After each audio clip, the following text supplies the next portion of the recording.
Those 5 words. Not from a conservative. Not from Reform. Not from a newspaper editorial. From a senior Labour source. Someone inside Keir Starmer's own party. Someone who knows exactly what is happening behind those closed doors at number 10. And what is happening, according to multiple Labour insiders who spoke to journalists today, is extraordinary. Starmer is planning to sack his own Chancellor of the Exchequer, the woman he has stood beside for 2 years, the woman he has defended in Parliament, the woman whose economic plan he has staked his entire premiership on. Rachel Reeves, gone. Days after the local elections. But here's the thing. And I need you to stay with me, because what I'm about to tell you goes so much deeper than just a cabinet reshuffle. This is not just about Reeves.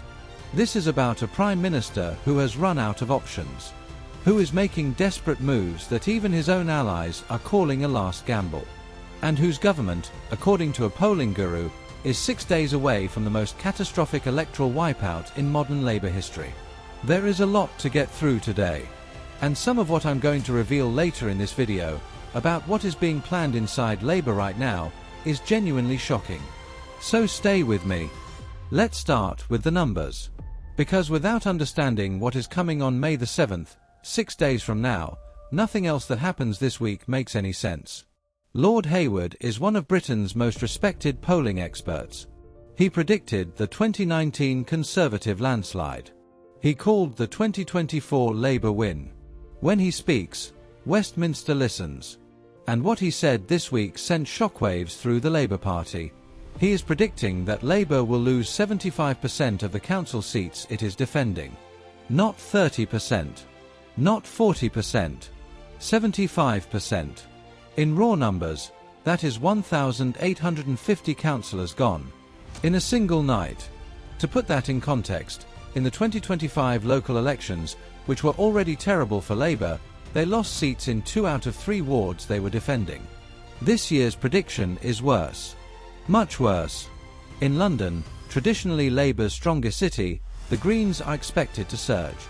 In Wales, where Labour has governed for 26 years, Plaid Cymru is expected to become the largest party. 26 years of Welsh Labour dominance. Ended. In one night. And Reform UK. Nigel Farage's party is projected to make enormous gains right across England, picking up seats in towns and cities that Labour has held for decades. One Labour mayor, Kim McGuinness of North East England, said publicly this week that she does not think it is impossible for Starmer to remain leader after these results. But she added, he has got to take it as a wake-up call. The turnaround has to happen. Does not think it is impossible. That is how Labour's own elected mayors are defending their Prime Minister right now. But here is what I haven't told you yet. Because the polling numbers are just the beginning. What is happening inside Downing Street right now, the decisions being made, the plans being drawn up, is far more dramatic than any poll. And that is what we need to talk about next. Multiple Labour insiders have told journalists today that Starmer is planning a sweeping cabinet reshuffle to be announced in the days immediately after the local election results. And the centrepiece of that reshuffle, sacking Rachel Reeves as Chancellor of the Exchequer. Now, let me be very clear about how significant this is. Rachel Reeves is not just a cabinet minister. She is the second most powerful person in the government. She is the person who controls the money. She co-authored Labour's entire economic platform. She stood on stage with Starmer at every major campaign event.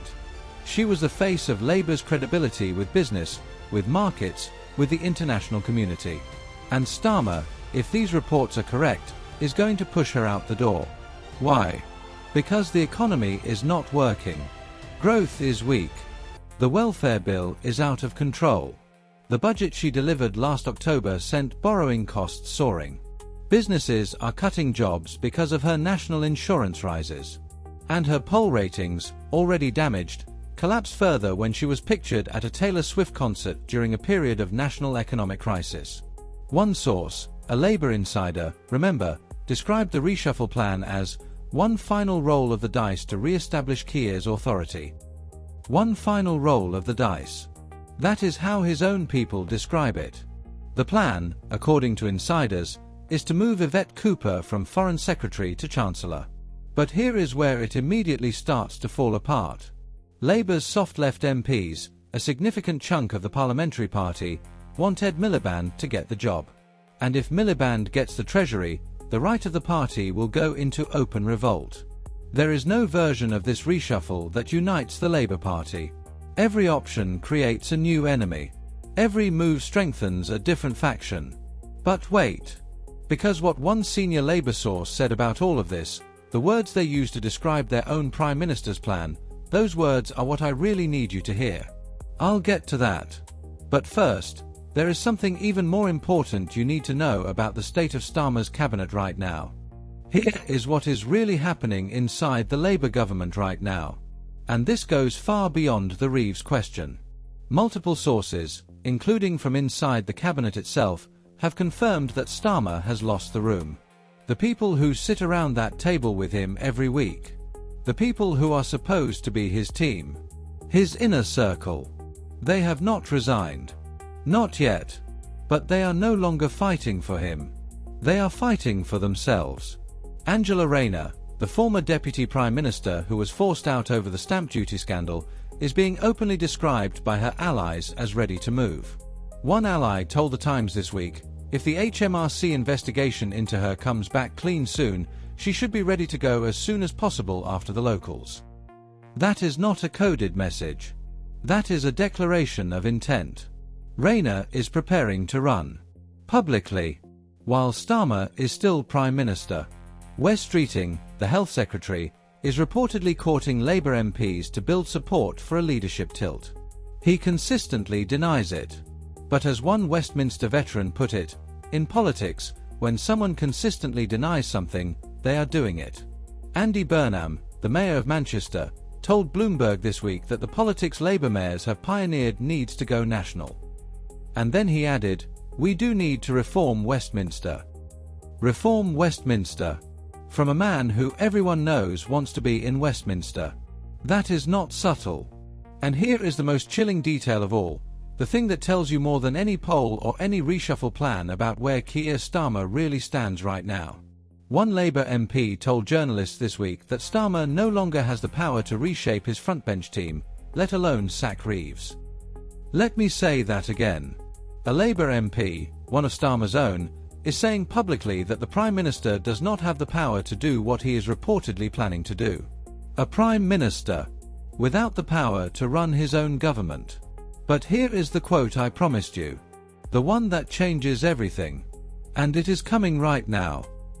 A senior Labour source. Someone inside the party.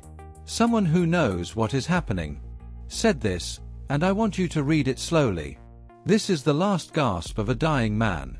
He's going to have to be dragged out of number 10 with his fingernails clinging to the wallpaper. The last gasp of a dying man, clinging to the wallpaper. That is how a senior member of his own party, a Labour source, describes their Prime Minister. Not Kemi Badenoch. Not Nigel Farage. Not a right-wing newspaper.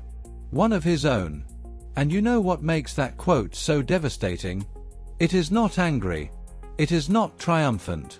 It sounds, almost, sad.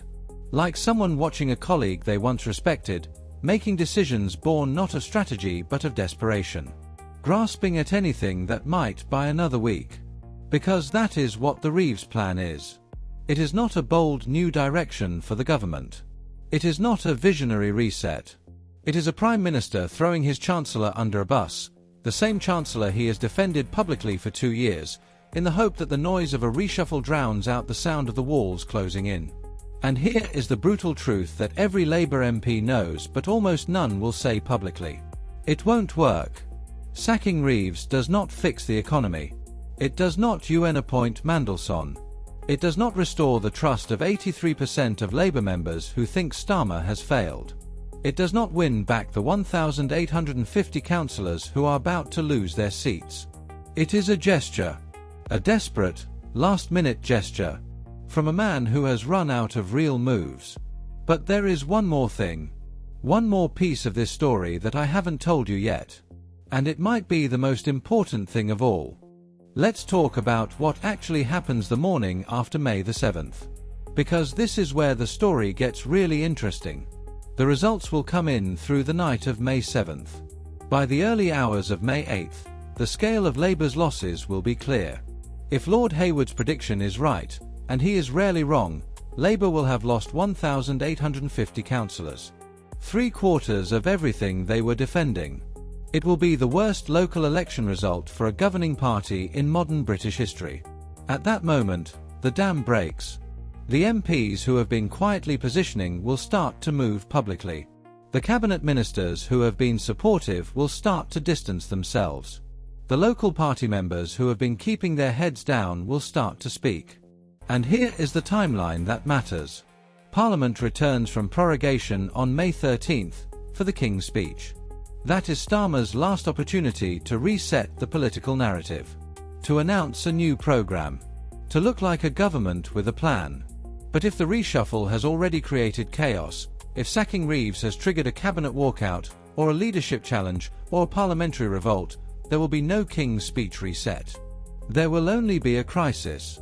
One former senior advisor told journalists this week that Starmer's political authority is draining away and that he appears to be at the mercy of events he cannot control. 6 days from now, those events arrive. And for the first time in this long, painful political saga, there is a date on the calendar. A moment when everything that has been building, the Mandelson scandal, the poll collapse, the cabinet scheming, the reshuffle gamble, all of it lands at once. May the 7th. 6 days away. Are you ready?